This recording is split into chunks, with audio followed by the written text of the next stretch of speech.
Hey guys, today I'm gonna show you how to download Roblox Studio on mobile.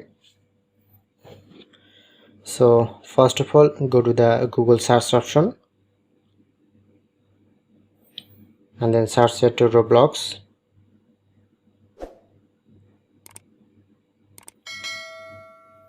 Click on.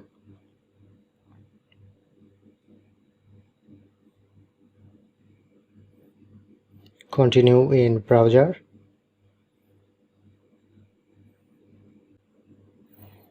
Look at the right side, tap onto three dot. You need to just enable to desktop side.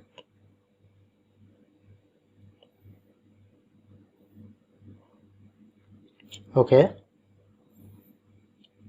After that, click on to create option.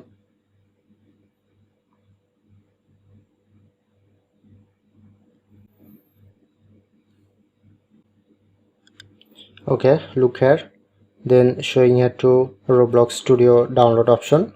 Then click on to download.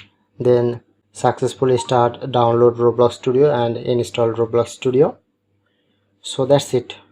That's how we can do it.